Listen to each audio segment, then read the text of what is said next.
Ahogyan a mondás is tartja, egyszer minden jónak vége szakad, de minden végzetben ott az új kezdet lehetősége is. A pénteki stratégiákban ezért most a Civilization 7 megjelenése előtt egy utolsó Civilization 6-ot játszottam, mégpedig a magyarokkal, Mátyás királlyal. Mivel azonban ez a játék több mint 6 órásra nyúlt, és még így is csak a 17. század közepéig jutottam el, ezért arra gondoltam, hogy most rendes gameplay helyett inkább megmutatom azokat a trükköket és fogásokat, amiket a Civ 6-ban az elmúlt 8 év és közel 430 órányi játék során tanultam. Következzenek tehát a Mátyás királyt és a magyarokat választottam ki, és valós idejű helyszínen, valamint a lehető legnagyobb térképen szeretném megmérettetni magamat. A játékban beépített modok közül a 3 kedvencemet választottam ki, a barbár klánokat, amelyek segítségével szövetkezni tudok majd a barbárokkal, sőt akár egységeket is vehetek tőlük. A drámai korokat a Rise and Fall kiegészítővel jöttek be többek között a korszakok, sötétkor, normálkor és aranykor, de ezzel a móddal a normálkor már nem fog létezni, tehát egy-egy korszakváltásnál vagy az aranykorba kerülsz, vagy a sötétkorba, így sokkal izgalmasabb lesz az egész játékmenet. Illetve harmadikként kiválasztottam a monopóliumokat, amelyek extrákat fognak adni, hogyha azonos nyersanyagra 2 vagy 3 bányát, illetve üzemet építesz. Minden készen áll tehát ahhoz, hogy induljon a játék, és megmutathassam nektek azt a 15 dolgot, amelyet a Civ 6-os pályafutásom során tanultam. Az első tipp, legyen az elején erős hadsereged. Ez egyértelműnek tűnhet, de korábban bizony sokszor megfeledkeztem róla. Tehát, ha békét akarsz, készülj a háborúra. Különösen nehezebb fokozaton jellemző, hogy hamar betámadnak az ellenfelek, ha megérzik, hogy gyenge vagy. Minél többen vagytok egy pályán, és minél közelebb vagytok egymáshoz, ez annál esélyesebb. Itt például az elején szinte folytogató közelségben volt a többi nemzet, de szerencsére idővel letisztult a kép. Problémát jelenthetnek ugyanakkor a barbárok is, de mivel itt a játékban elérhető moddal játszottam, így lehetett velük egyezkedni. Szóval az elején képezzél ki legalább 2-3 katonai egységet, és törekedj arra, hogy az íjászt minél hamarabb felfedezd, hogy ne érhessenek meglepetések. A 2. számú tipp, ne késlekedj az újabb városok alapításával. Ahogy a minden nagy léptékű stratégia, úgy a Civilization 6 is a területszerzésről szól, tehát érdemes már az elején minél nagyobb szeletet kihasítani a térképből. Nekem az vált be, hogyha fokozatosan terjeszkedek, például a szárazföldön, lehetőleg úgy, hogy előbb-utóbb a növekvő birodalmam egybefüggő területre kerüljön.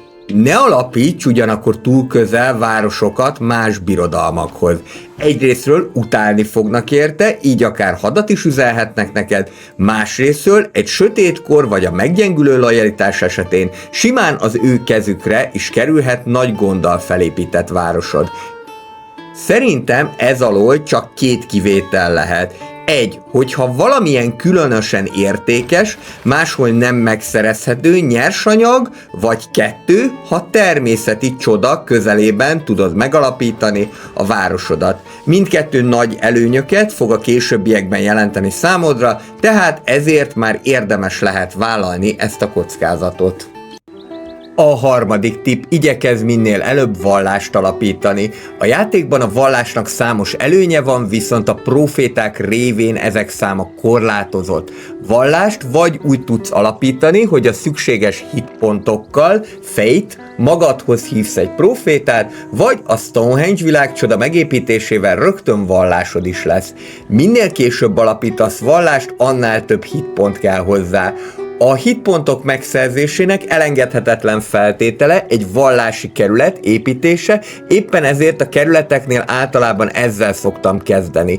A vallás terjedésével pontokkal segít hozzá téged a végső győzelemhez, számos tulajdonságai közül felveheted a gyorsabb vallásterjedés, de akár a világcsodák vagy a hírességek támogatását is az evangéliumok közé. Amennyiben nincs a környéken más vallás, akkor kezdetben a hit igen gyorsan fog terjedni, igazából még misszionáriusokat vagy apostolokat sem kell hozzá tömegesen kiképezni. Az apostolok azért arra mindenképpen jók, hogy további 2 evangéliumot is vehetsz fel így, amelyek nem csak hogy számos előnyökkel járnak, hanem jó kis korszakpontokat is lehet vele szerezni. Ebben a játékban, mivel már nagyon az őskor vége felé jártunk, és megvolt az aranykorhoz szükséges pontszám, inkább vártam a vallásalapítással az ókorig, hogy a korszakpontokat az ókorban tudjam megszerezni. Szerintem a játék elején érdemes csak kevesebb világcsodát építeni, mert ezek hosszú időbe kerülnek, és elsősorban a legnagyobb városban, vagyis a fővárosban érdemes ezeket megépíteni. Igaz, hogy sok időbe kerül, de nagy előnyökkel, valamint a győzelemhez szükséges pontokkal és korszakpontokkal is jár. Nekem az ókori világcsodák közül a piramis a kedvencem, mert ezzel egyel több töltetet kap az építőmunkás, de azt csak sivatagos területen lehetett megépíteni, így itt Zeus templomát tudtam felhúzni. A későbbiekben viszont aztán, ha már sok jól felfejlesztett városod van, beindulhat a nagyüzemi monumentumépítés, így akár köröket is ráverhetsz az ellenfelekre. A következő tippem, hogy törekedj a katonai nyersanyagok begyűjtésére. A játék minden szakaszában érdemes arra felé terjeszkedni, ahol ezek a nyersanyagok találhatóak. Kezdetben ezek a ló, a vas, később pedig a puskapor, az olaj, a szén és így tovább lesznek. Nem csak azért, mert így jobb katonai egységeket, például lovast, muskétást tudsz kiképezni, hanem azért is, mert ezeket jó üzlettel el is lehet a szomszédokkal cserélni. Ez egyrészről javítja a kapcsolatokat más népekkel, másrészről tapasztalataim szerint igen gáláns ajánlatot szoktak ilyenkor tenni. Például felajánlhatnak körönkénti pénzösszeget, vagy akár valamilyen erekjét is. Persze, mindez nehézségi fokozattól függően változhat, hogy mit ajánlanak fel. Annyi azonban bizonyos, hogyha ezek a nyersanyagok nálunk vannak, az komoly ütőkártyát jelenthet másokkal szemben, katonai és diplomáciai szempontból egyaránt. Legyenek kis szövetségeseid. A városállamok nagyon jó partnerek lehetnek ebben a játékban. Ha csak nem a germánokkal játszol, akkor ahelyett, hogy megpróbálnád meghódítani őket, próbálj meg inkább szövetséget kötni velük. Ezt a követek, vagyis az envoyok küldésével tudod megtenni. Attól függően, hogy milyen típusú, például kereskedelmi, tudományos és így tovább, városállammal vagy szövetségben, ez számos bónusz fog jelenteni neked, de az igazán jó ebben az, hogyha háborúba kerülsz valakivel, akkor a harcban is fognak neked segíteni, méghozzá mindenfajta előzetes kérés nélkül. Érdemes tehát minél több városállammal szövetségbe kerülni, mert sokat segíthet abban, hogy stabilizáld a helyzetedet a térségben. Használd ki a felfedezések előnyeit. Több szem, többet lát, tehát néhány katona, illetve felderítő mindig legyen készenlétben, hogy a térkép egyre újabb részeit ismerhessd meg. Ne felejtsd el, hogy minden idegen nemzettel való első találkozás korszakpontokat jelent, valamint a természeti csodák felfedezése is segít abban, hogy a következő korban, az aranykorba léphess. Használd fel okosan a kormányzóidat. A kormányzók, vagyis a governorok hasznos segítséget jelentenek a városok lojalitásának növelésében. Minden kormányzó más és más tulajdonságokkal rendelkezik. Tapasztalataim szerint először érdemes inkább a kormányzóknál a mennyiségre menni, mint a fejlesztésekre, hiszen ha sok városod van, akkor mindig lesz olyan, ahol segíteni kell a gyenge lojalitáson. A játék későbbi szakaszában pedig ezeket majd mind fel tudod turbózni, amellyel további bónuszokat szerezhetsz. Támogasd a tudományokat. Nem hiába mondják, hogy a tudás hatalom. A játékban minél gyorsabban tudsz kutatni, annál nagyobb előnyre tehetsz szert más népekkel szemben. A Civilization 6-ban ugyanis valós forgatókönyv lehet, hogy olyan technológia fölényre teszel szert, hogy a végén tankkal támadsz íjászokra. Ebben segíthetnek a különböző triggerek, vagyis eseményindítók, bár ez magyarul nem túl szerencsés fordítás, de a lényeg az, hogy ezek lesznek azok a mozzanatok, amelyeket, ha megteszel, akkor adott kutatást föl tudsz gyorsítani. Segíthetnek továbbá a híres tudósok, valamint az egyes világcsodák is, így például az Alexandriai Könyvtár is. Egy dolgot azonban érdemes szem előtt tartanod. Bizonyos technológiák, illetve társadalmi fejlesztések korszaklépéssel járhatnak, így, hogyha nincsen még meg a szükséges korszakpontod, akkor érdemes elhúzni a korszakváltást, nehogy aztán a sötétkorban találd magadat. Az előbbivel összefüggésben érdemes tudatosan szerezned a korszakpontokat. A játék nagyjából kijelzi, hogy mikor is várható a korszakváltás, illetve a társadalmi és a technológiai fán is láthatod, hogy melyek indítják el az újabb korba lépést. A korszakpontok tudatos irányítása azt jelenti, hogy ha megvan az aranykorhoz szükséges pontod, akkor már próbáld minimalizálni az újabb korszakpontok szerzését, hiszen ezekkel már nem nyersz abban a korban semmit. Például ilyen minimalizálás lehet, hogy vársz az elitegység vagy az elitépület első megépítésével, nem kerülöd meg a földet, vagy éppen nem adsz újabb evangéliumot a vallásodhoz. Több játék után ugyanis ki lehet tanulni, hogy mikért is kapsz pontosan korszakpontokat, amelyeket így már érdemes lehet tartalékolnod, vagyis a korszakváltás után megszerezned. Használd ki minél jobban a kereskedelem nyújtotta előnyöket. A játék kezdetén minél nagyobb hasznot tudsz húzni a kereskedelemből, annál jobb. De természetesen itt nem csak anyagi haszonról beszélünk. Azzal ugyanis, hogy külföldi városba küldöd a kereskedőket, kultúra, hit vagy akár termelékenység bónuszokat is szerezhetsz. Sőt, sokszor jó pontokat, vagyis invoyokat is szerezhetsz a városállamoknál, ha kereskedsz velük. Arról azért ne feledkezz meg, hogy mindig az összes elérhető kereskedővel dolgozz, a játék ugyanis nem jelzi ki automatikusan, hogyha nem használod ki az összes kereskedőt, így érdemes folyamatosan figyelemmel kísérni a képernyő bal felső részén, hogy hány kereskedőd is lehetne, és abból hány az, amelyik ténylegesen szolgálatot teljesít. Legyél jóban más nemzetekkel, ha csak nem a nagyon harcias népek közé tartozol, mint például a szkíták vagy a mongolok, akiknek az a célja, hogy mindenkit a földbe döngöljön, a diplomácia elengedhetetlen ebben a játékban. A kapcsolatfelvétel kezdődhet egy ajándékkal, majd jöhet az egymással való kereskedés, aztán a baráti viszony kialakítása.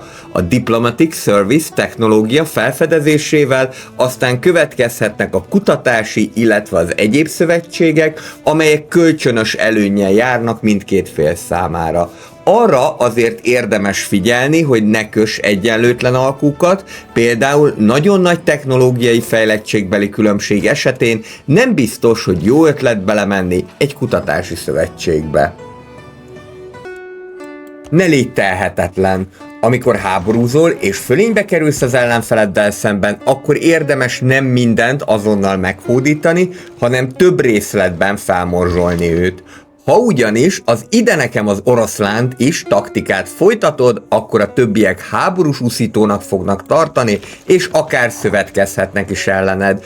Sőt, a világkongresszuson akár az adott fővárost vagy városállamot felszabadító háborút is megszavazhatnak, így akár egyszerre több nemzettel is hadba kerülhetsz. Ne félj változtatni az államformán és a törvényeken sem. Természetesen, mint a való életben, úgy a Civilization 6 világa sem állandó, vagyis folyton változnak a dolgok. Éppen ezért érdemes időről időre felülvizsgálni a különböző törvényeket, vagyis poliszikat. A katonai intézkedések közül kezdetben a Discipline-t szoktam használni, mert ezzel hatékonyabban tudok harcolni a barbárok ellen, később ezt lecserélem a hadsereg fenntartási költségét csökkentő kártyákra, például Conscription. De hasznos lehet a Professional Army is, amellyel felére csökkenthető a hadsereg fejlesztési költsége. A gazdasági fejlesztések közül a Serfdomot szoktam ajánlani, mert ezzel minden építő 2 extra cselekvési lehetőséget kap, amit a piramis megépítésével további 1-jel lehet növelni, így 3 helyett már összesen 6 dolgot tud egyetlen egy építő megépíteni. Mivel pedig szeretek világcsodákat építeni, és a játék későbbi szakaszaiban már van olyan, amikor egy korszakban akár 10 is megépítek, ezért az egyes korokban jól jönnek a világcsodák építését meggyorsító intézkedések is, például Gothic Architecture, illetve a Skyscrapers. A diplomácia területén pedig szeretem a Diplomatic Legault, mert így minden első invoid duplán vesz figyelembe a játék.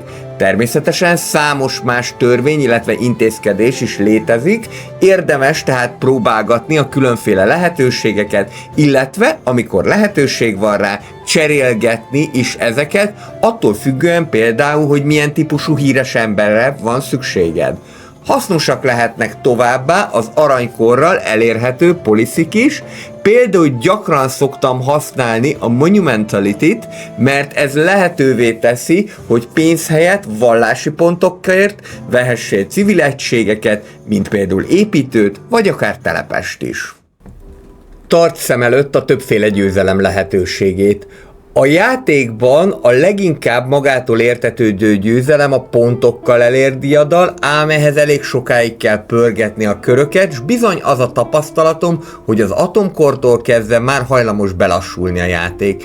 Érdemes tehát szem előtt tartani a tudományos, a kulturális, a katonai, vagy akár a vallási győzelem lehetőségét is, illetve a kiegészítővel jött be az, hogy akár diplomáciai győzelmet is arathatsz.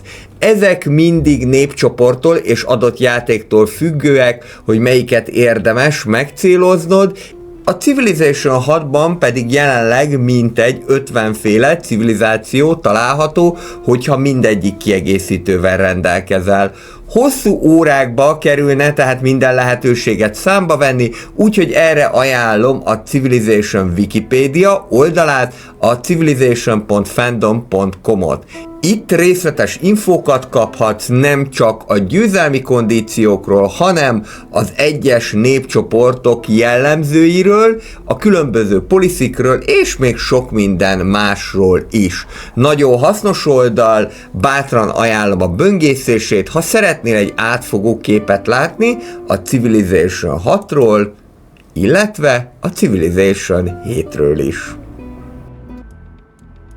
Köszönöm szépen, hogy megnézted ezt a videót, ez volt az a 15 dolog, amit én több mint 400 órányi Civilization játék alatt tanultam, illetve amit most próbáltam neked az elmúlt percekben itt átadni. És ezek voltak az utolsó körök is a Civilization 6-tal, habár egészen biztos, hogy játszani fogok még a Civ 6-tal, most azonban már adjuk át magunkat az új játéknak, a Civilization 7 már itt van bekészítve, úgyhogy jövő héten egy rendes gameplayt láthattok majd minden idők egyik legjobb körökre osztott stratégiájáról. Amennyiben tetszett ez a tartalom, akkor egy kommenttel, lájkkal, illetve feliratkozással ne felejtsd ezt eljelezni. Mindenkinek jó játékot kívánok, akár a Civilization 6-tal, akár az új résszel, a Civilization 7-tel teszi próbára tudását. A jövő héten újabb videókkal jövök a gazdasági, stratégiai és városépítő játékok világából. Sziasztok!